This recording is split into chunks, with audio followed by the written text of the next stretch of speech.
Good morning girls. आज हम बात करेंगे importance of elasticity of demand. अब इलास्टिसिटी ऑफ डिमांड की क्या इम्पोर्टेंस है? सबसे पहला पॉइंट है यूज़ इन प्राइस डिटर्मिनेशन। ठीक है, सबसे पहले हम क्या करेंगे, मूल्य निर्धारण में उपयोग को समझ लेंगे कि मूल्य का निर्धारण यानी हम जब प्राइस को डिटरमाइन करते हैं तब इलास्टिसिटी ऑफ डिमांड की क्या इम्पोर्टेंस है। ठीक है, जब भी हम किसी वस्तु की लोच का ज्ञान चाहते हैं, मतलब उसका नॉलेज चाहते हैं, तो हमको क्या करना पड़ेगा, उसकी जो भी एकाधिकारी है ना, मतलब जो भी हमारा मोनोपोलिस्ट है, वो क्या करना चाहता है कि हमेशा अपने प्राइजेस को इंक्रीज़ करना चाहता है ना, ज़्यादा से ज़्यादा क्या करना चाहता है, लाभ कमाना चाहता है। तो उसकी वजह से वो क्या करेगा कि हमेशा लाभ कमाने के लिए वो क्या करेगा, अननेसेसरी क्या करेगा, शॉर्टेज बना के रखेगा।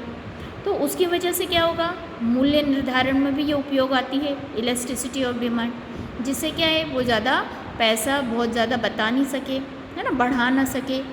ठीक है, इससे कंज्यूमर को ज़्यादा नुकसान भी ना हो, है ना। फिर उसके बाद में सेकंड नंबर पर है संयुक्त उत्पादन का मूल्य निर्धारण या price determination in joint production. अब हमारा जो भी जॉइंट प्रोडक्शन है उसके लिए भी हमारी इलास्टिसिटी ऑफ डिमांड क्या करती है, हमारी हेल्प करती है। कैसे हेल्प करेगी, जैसे आपको कोल है, डीजल है, पेट्रोल है, कैरोसिन है ना, ये संयुक्त उत्पादन के उदाहरण हैं, मतलब ये जॉइंट प्रोडक्शन की क्या है, एग्जाम्पल्स हैं।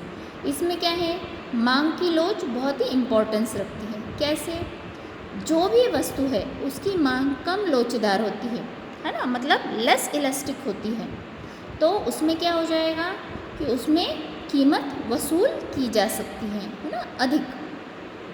और जिसमें मांग में लोचदार कम होगी उसमें हम कम कीमत वसूल कर सकते हैं, है ना। जिसमें लोच ज़्यादा है उसमें हम कीमत वसूल कर सकते हैं। जैसे कोई भी वस्तु है जिसकी मांग जितनी ज़्यादा होगी उतने हम उसमें क्या कर सकते हैं, उसका पैसा उतना बढ़ाया जा सकता है।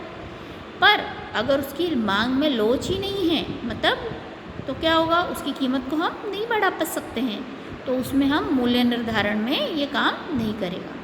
देन थर्ड पॉइंट है use in principle of distribution. इसमें वितरण के सिद्धांत में भी इसका महत्व है। वितरण के सिद्धांत में कैसे, जैसे उत्पादन के जिन साधनों की मांग बेलोचदार होती है ना, तो उत्पादक उनको क्या करता है, अधिक पुरस्कार देता है ना। जिसमें इलास्टिसिटी नहीं है तो उनको ज़्यादा पैसा देना पड़ेगा, जबकि जिनमें लोच होती है, इलास्टिसिटी होगी, उनको क्या है, साधनों का पुरस्कार में वो क्या कर सकता है, उसमें लोच का महत्वपूर्ण स्थान कैसे हो जाएगा कि उसमें लोच वो क्या कर सकता है, कम नहीं कर पाएगा। मतलब क्या हो गई कि हमारे वितरण के सिद्धांत में भी ये काम करता है। फिर है यातायात उद्योग में महत्व। अब यातायात में कैसे हैं, किराया है ना, जो भी आपको ट्रांसपोर्टेशन का चार्जेस लगते हैं, अगर डिमांड ज़्यादा होगी तो ट्रांसपोर्टेशन का चार्जेस क्या होगा, अच्छा रहेगा, और अगर आपकी डिमांड ही कम है तो ट्रांसपोर्टेशन का चार्जेस भी कम लगेगा। ठीक है, फिर है अंतर्राष्ट्रीय व्यापार में महत्व, यानी इंटरनेशनल ट्रेड।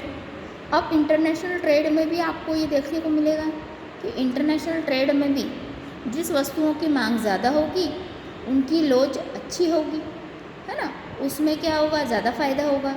और जिनकी लोच ही नहीं है, जो बेलोचदार हैं, उनकी कीमतों को ज़्यादा होंगी तो हम उनको बेच नहीं सकते हैं। ठीक है, फिर है हेल्पफुल इन टैक्सेशन पॉलिसी। अब हमारी कर नीति में भी ये सहायक होता है। कर नीति में कैसे सहायक होगा कि जब भी हम कर लगाते हैं तो कर लगाते समय हमको मांग की लोच को ध्यान में रखना होता है। सरकार बेलोचदार मांग की वस्तु पर अधिक कर और लोचदार वस्तुओं पर कम लगाती है ना। जैसे लोचदार वस्तुएं कैसी, जैसे हमारे रोज़मर्रा के यूज़ में हमको गेहूँ दाल चावल जो हमको यूज़ होते हैं उस पर ये इसकी मांग कैसी होती है, लोचदार होती है, इस पर हमारा टैक्स कैसा होगा, कम लगेगा। जबकि लोचदार मांग होगी, मतलब जिसमें बेलोच है, जिसमें लोच ही नहीं है, तो वो उन चीज़ों को, जैसे कार वगैरह है, इन पे टैक्स क्या होगा, ज़्यादा लगेगा, है ना। इस तरीके से यहाँ पर हम हमारा मांग की लोच का महत्व ख़त्म होता है। ठीक है, अब इसके बाद हम एग्जाम्पल ये डिफरेंस की बात करेंगे, extension of demand and contraction of demand. अब एक्सटेंशन ऑफ डिमांड क्या हुआ, देखिए सबसे पहले हम मीनिंग की बात करेंगे। अगर देन अदर फैक्टर्स कांस्टेंट रहते हैं तो when demand of commodity rises, और अगर डिमांड ऑफ कमोडिटी राइज होती है ना, अगर प्राइजेस क्या है, प्राइजेस इन इट्स फॉल, अगर प्राइजेस फॉल होते हैं तो क्या होगी, एक्सटेंशन ऑफ डिमांड, है ना, डिमांड का एक्सटेंशन होगा, मतलब मांग का विस्तार होगा। इसके बाद में कॉन्ट्रैक्शन ऑफ डिमांड, है ना, अदर फैक्टर्स अगर कांस्टेंट रहते हैं तो हमारी डिमांड ऑफ कमोडिटी फॉल होती है ना, उसकी प्राइजेस की वजह से, तो क्या होगी, कॉन्ट्रैक्शन ऑफ डिमांड कहलाएगी। ठीक है, अब इसके बाद में अगर हम इसको टेबुलेशन बार के थ्रू देखें तो देखिए सबसे पहले 10 रुपीज़ प्राइस था तो क्वांटिटी हम 5 यूज़ कर रहे थे, अब हमारी 5 हो गई तो हमने क्वांटिटी को कितना कर दिया, 10 कर दिया। यहाँ पर देखिए 10 रुपीज़ है और हमने 20 क्वांटिटी लेते थे, जब 20 होने पर हमने इसको 10 कर दिया। ठीक है, तो ये क्या कहलाएगी, contraction, extension of demand and contraction of demand. ये हिंदी में है। ठीक है, जब वस्तु की कीमत में कमी आने पर जब वस्तु की मांग बढ़ जाती है तो उसको हम मांग का विस्तार कहते हैं, और जबकि कीमत बढ़ जाने पर उस वस्तु की मांग में अगर कमी आ जाती है तो उसको हम संकुचन कहते हैं। इसका थर्ड पॉइंट है, there is downward movement along the same demand curve, है ना। अब सेम डिमांड कर्व होगी तो निश्चित से क्या बात है, ये नीचे की तरफ जाएगा, है ना। इसका चलन कैसा होता है, ऊपर से नीचे की ओर होता है, जबकि देयर इज अपवर्ड मूवमेंट, है ना, सेम डिमांड कर्व में ये क्या होता है, ये नीचे से ऊपर की ओर इसका चलन होता है। ठीक है, तो ये हिंदी में और ये इंग्लिश में। ठीक है, तो यहाँ पर हमारे सेशन को क्लोज करते हैं, नेक्स्ट सेशन में हम आगे के